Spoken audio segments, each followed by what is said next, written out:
Thank you very much. Next speaker, Mr. Batten. Két és fél perc.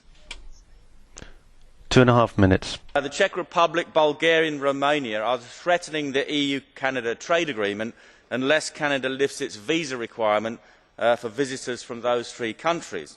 Canadians do not need visas to visit EU countries, whereas Canada has imposed visa restrictions on these three EU member states.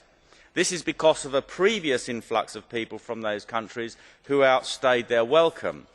Now, Canada takes the quite reasonable view that not all EU countries are the same, and that some pose a particular risk when it comes to unwanted visitors and guests. The Canadians want to pick and choose who they admit and who they don't. However, this realistic view of the world falls foul of the EU ideological view that the EU is in fact one country, and to discriminate against one of its regions is not permissible.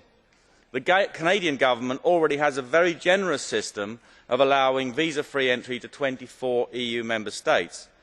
But perhaps it has looked at my constituency, London, and seen what a completely unrestricted open-door immigration policy actually delivers.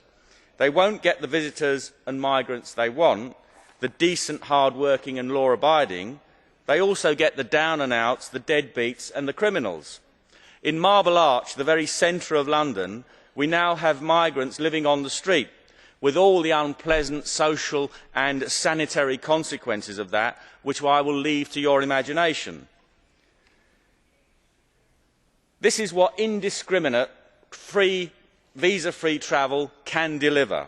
The comprehensive trade agreement put in jeopardy by the Canadians' reluctance to open its doors to all comers is reputedly worth a potential $12 billion per annum and would boost two-way trade by 20%. Now, what does the world need now? Does it desperately need increased trade? Does it desperately need increased economic activity, jobs and increased prosperity?